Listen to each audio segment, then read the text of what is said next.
Comisiones de la Ley Bases, venimos entrevistando a algunos de los expositores. En esta ocasión, uno de los juristas más reconocidos de nuestro país, que fue a hablar precisamente del aspecto legal de la Ley Bases. Estamos hablando de Alejandro Gil Domínguez. ¿Qué tal? Fernando Amato, Manu Pol, Lorena Álvarez los saluda.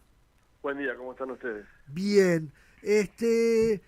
Primero preguntarle cuáles son las cuestiones centrales que usted ve jurídicamente como problemáticas en la ley bases, en las facultades delegadas, creo que también estuvo hablando de eso. Fundamentalmente el corazón de la ley bases está centrado en el otorgamiento de facultades delegadas, de delegación legislativa, Sí.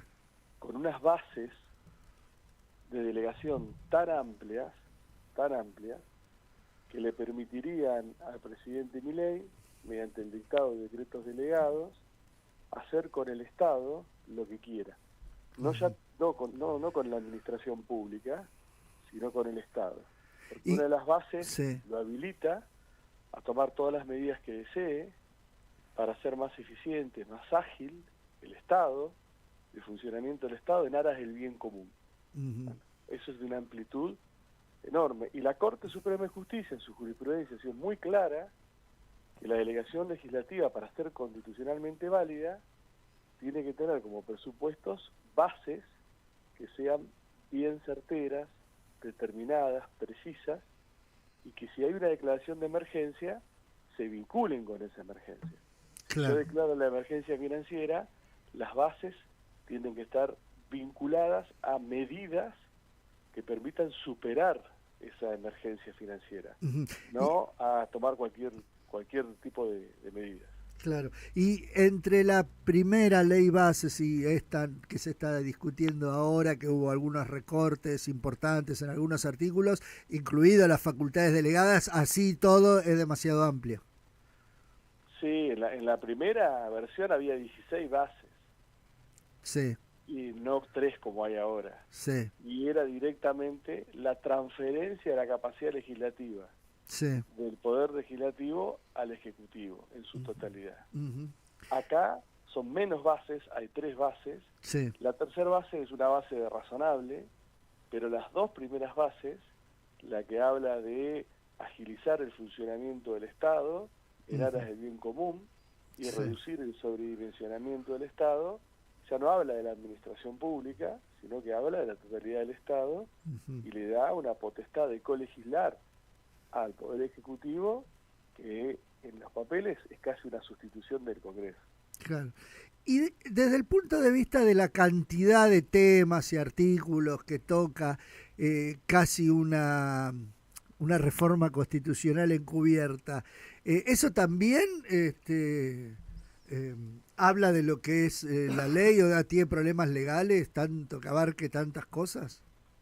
No, el tema no es los temas que abarca, el tema son las atribuciones, porque junto con estas facultades delegadas, también se le otorgan al Poder Ejecutivo, dentro de lo que sería la facultad de reglamentar leyes, facultades, autorizaciones, encomiendas, con una amplitud tal que no es un ejecutivo reglamentando una ley, es un ejecutivo legislando, pero sin estar sometido a los controles que tiene que tener la delegación legislativa. Entonces tenemos por un lado delegación legislativa con bases amplísimas, y por otro lado, a lo largo del texto, tenemos habilitaciones al Poder Ejecutivo para que legisle encubiertamente sobre temas muy sensibles, especialmente lo que hace la reforma del Estado. Y a su vez, todo este combo permite que el presidente reformule el orden socioeconómico previsto en la Constitución y previsto en los tratados sobre derechos humanos, que tiene al Estado como un sujeto regulador de los mercados, de proteger a los usuarios y consumidores y a los sectores más vulnerables en términos de la producción de bienes y servicios esenciales, descartarlo, ir a un mercado totalmente desregulado, en donde las políticas públicas en materia de salud, de educación y de vivienda no sean desarrolladas por el Estado, cuando nuestro modelo constitucional lo que hace es posibilitar que en la arena política se discuta cómo se va a hacer, no si se va a hacer o no se va a hacer. Andrés, ¿cómo estás? Manuel te saluda. Quería preguntarte por algo que decías ayer en uno de un momento de tu locución. Planteabas que había una posibilidad de al menos modificar ciertas algunas de estas cosas como para que quede un texto atado a la Constitución Nacional, ¿no? ¿Son salvables estos errores o estos actos de dudosa constitucionalidad que tiene la ley Bases?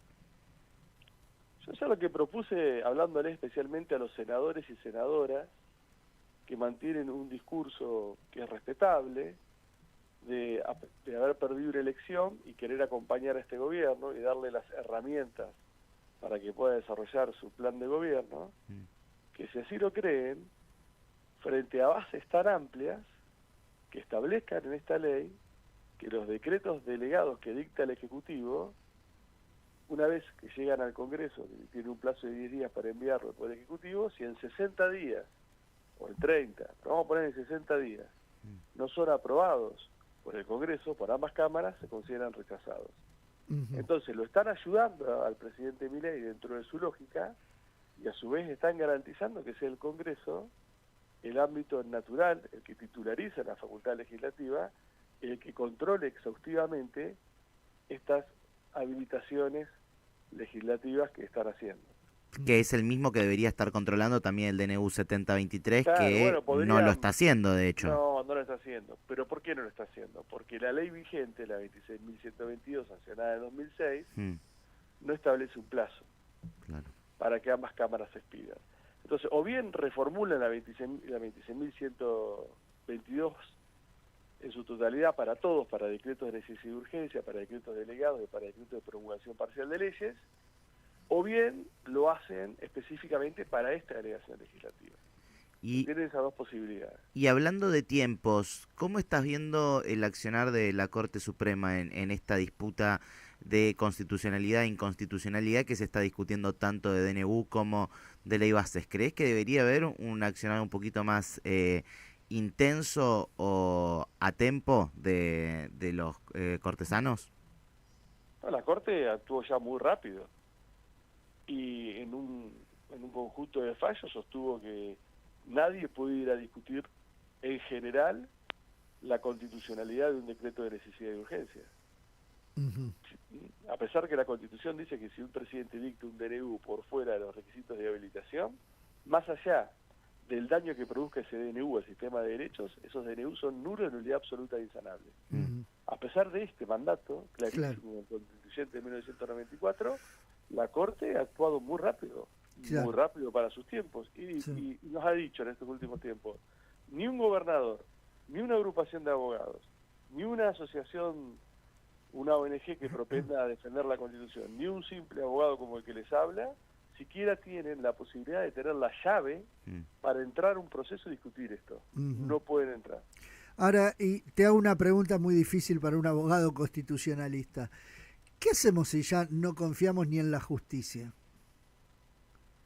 Bueno, la posibilidad que te da la democracia, cada 2 años votar un proyecto que vos considerás que no cumple con la Constitución y que te la quiere reformar indirectamente.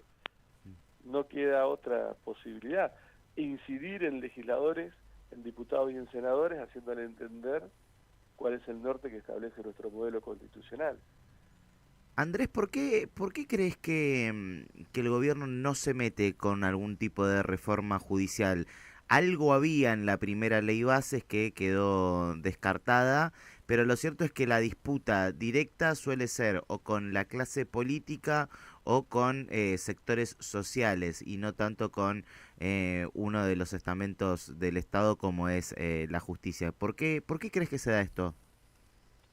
Porque el Poder Judicial tiene la capacidad en primera instancia, en segunda instancia, mucho más la Corte Suprema de Justicia, de frenarte todas las medidas de gobierno que quiera. O sea, por una cuestión de poder, básicamente. Por una cuestión de poder, porque imagínate que para sancionar una ley o para evitar que te voltee un decreto de necesidad y urgencia, ¿con cuántos diputados, diputadas, senadores y senadores tenés que negociar, tenés que lidiar? Sí, acá alcanzan 4 personas. 3. Claro. Volviendo al plenario de comisiones en sí, ¿cómo te sentiste? ¿Cómo lo notaste? ¿Te pareció que se trató con seriedad el tema? Me pareció que se trató con mucha seriedad agradezco la posibilidad que me dieron de poder exponer y agradezco haber estado casi 4 horas contestando preguntas, porque el tiempo de exposición fueron 10 minutos, Sí. pero a través de las preguntas tuve la posibilidad de explayarme sobre otros temas, sobre cuestiones, por ejemplo, del RIGI. Hay cuestiones en el RIGI que son manifiestamente inconstitucionales. Por ejemplo. Y esto de establecer que una vez que se sancione esta ley, toda norma provincial o municipal vigente o que se sancione, que sea contraria al RIGI o que lo afecte directo o indirectamente, es nula en nulidad absoluta e insanable. Cuando esto solamente lo puede establecer la Constitución. O que le impone a los jueces federales declarar esas normas nula en nulidad absoluta e insanable, con lo cual está violando la división de poderes y está violando el federalismo, porque hay muchas normas que las tiene que evaluar la justicia federal, sino la justicia provincial. Y a su vez está arrasando con el federalismo argentino, porque está desconociendo que en nuestro sistema federal las provincias tienen facultades propias y hay facultades concurrentes entre el Estado federal y las provincias. Claro. Entonces, hay un montón de normas de protección del ambiente en muchas provincias que, si se sanciona esta ley y son contrarias al RIGI, por ejemplo, se van a considerar nulas. Y quienes sean los beneficiarios del RIGI no la van a aplicar. Esto es manifiestamente inconstitucional. Claro. Ahora yo vuelvo a lo otro, ¿no? Si para vos y para mucha otra gente, no solo vos además sos un especialista, pero para mucha gente es manifiestamente inconstitucional, uno debería recurrir a la justicia, pero ya hay un acuerdo entre la Corte Suprema y el gobierno. La Corte lo que hace es se aferró a una doctrina que está basada en una ley sancionada en 1862. Sí. Desconociendo la reforma constitucional en 1994, que dice, si vos me vas a venir a hacer un planteo acá del DNU o de la ley bases, tenés que venir con un derecho que titularizás muy claro, un agravio concreto que me lo puedas demostrar. Y si yo te doy la razón, es solamente para vos. Sí. Pero mientras tanto, el DNU sigue vigente, la ley si se sanciona sigue vigente, solamente para vos. Aunque el decreto se haya dictado no cumpliendo con la Constitución o se hayan delegado facultades legislativas sin cumplir la Constitución. ¿Eso no rompe con la igualdad ante la ley, Andrés? No, eso rompe con el sistema constitucional. Claro. Más allá de la igualdad con la ley. Porque ¿por qué los convencionales constituyentes establecieron esta cláusula en 1994, en el artículo 99.3, que dice el Poder Ejecutivo no podrá emitir disposiciones de carácter legislativo bajo pena de nulidad absoluta e insanable? ¿Para qué lo hicieron? Para resguardar el sistema republicano, la división de poderes, limitar el hiperpresidencialismo y evitar autócratas. Para eso lo hicieron. ¿A quién le hablaron los convencionales constituyentes para aplicar esta sanción de nulidad? Al Poder Judicial. Bueno, el Poder Judicial hoy está mirando para otro lado con la Corte Suprema a la cabeza. ¿Milei es autócrata? Y Milei tiene aspiraciones de autocracia. Por ahora el sistema democrático constitucional argentino se lo impide. Andrés Gil Domínguez, abogado constitucionalista, te agradecemos muchísimo este contacto con Pasos Perdidos. Gracias a ustedes, tengan muy buen día. Abrazo. Voy caminando por el